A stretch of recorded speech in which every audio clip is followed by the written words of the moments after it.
And then if we go along further with this thing, as I thought about creativity and healthy creativity, I had this kind of mental picture, and of course I'm a visual kind of guy.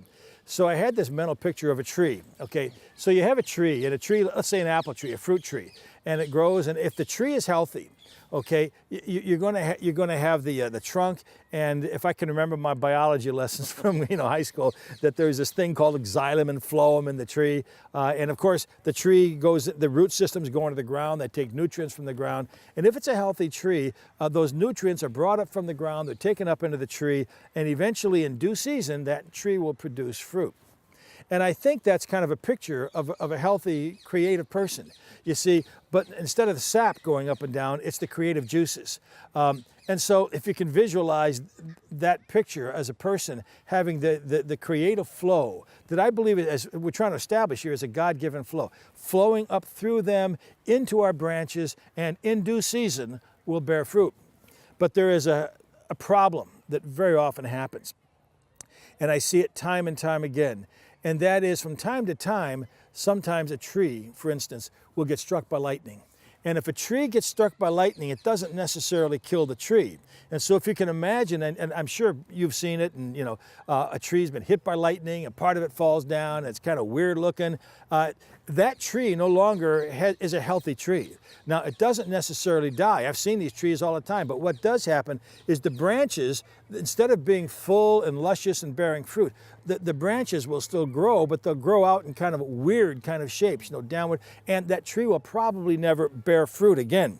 So as I was studying this problem, as I was trying to research creativity, I came across a book by a man whose name was Marazat, and he wrote a book called Just This Side of Madness, and it was a book about creativity and mental health and all this kind of stuff. And I came across this quote that kind of sums this up beautifully, and I'm going to have to read it because I haven't got it memorized. And this is what Marazat says. He says, if, for some reason, creative channels are closed, or the ability to find some outlet for the creative drive is blocked, then the course of the drive is deflected and the energy will be turned towards destructive ends: mental illness, alcoholism, drugs, sex, suicide. Now, that is a wonderful quote. And as I look at this thing, here's this psychologist telling us, listen, creativity is important, but if we stifle it, it's going to somehow, it's got to come out, because God designed us to be creative. But if somehow lightning strikes a person someplace along the line, kind of psychologically or something, it's going to come out in kind of an aberration of what it's supposed to be. And it may never bear the kind of fruit that it should.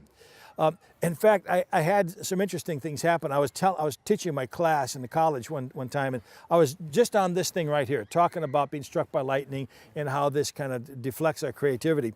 And I had a woman that was sitting in the front row right in front of me. And all of a sudden, she's just weeping. I mean, she is weeping uncontrollably. And not a gentle weep. It's like snot bubbles blowing out of the nose kind of weep, And, I'm a really perceptive guy. And so I was sitting there, and I'm looking at her, and, the whole class is kind of wondering what's going on. And so finally, in my great wisdom, I said, hey, is something wrong? And, she finally composed herself, and she says, oh my gosh, when you told me that story about being struck by lightning, she says, I finally understand it, I finally get it. And then she told me the story. She says, when she was a little girl, she was an orphan, and so she was placed in a lot of foster homes. And so she went from one foster home to another. She never really had love, but she was always searching for it. But she was in one home when she was she said about 5 or 6 years old, very little. And in this home, the people had a grand piano. And so, of course, the father goes away to work, and so she's home with her foster mother.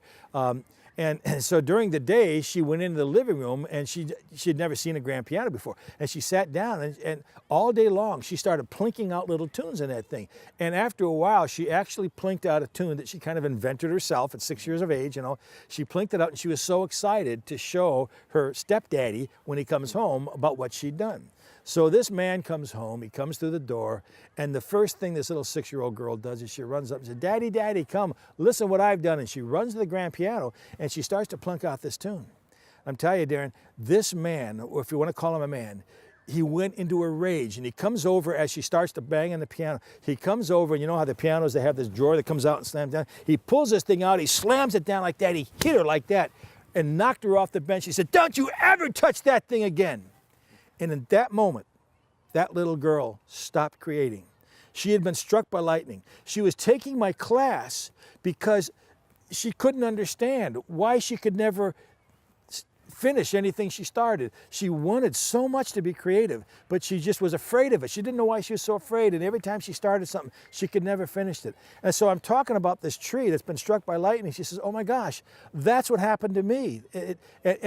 All of a sudden it made sense to her, and it was an amazing thing to see. Now, you know, the rest of the story, of course, is that she happened to be a Christian. So, you know, after class, you know, I prayed with her, and we asked God to restore these things. And the truth of the matter is God did. And I'll talk more about restoring in a minute. But so the end was good. She wound up doing a creativity project that was very complicated, and she presented it to the class, and she was the proudest thing you ever saw. She had never been able to do this in her life, and she knew now that she could regain this thing, but something had struck her. Now, that is too common a story.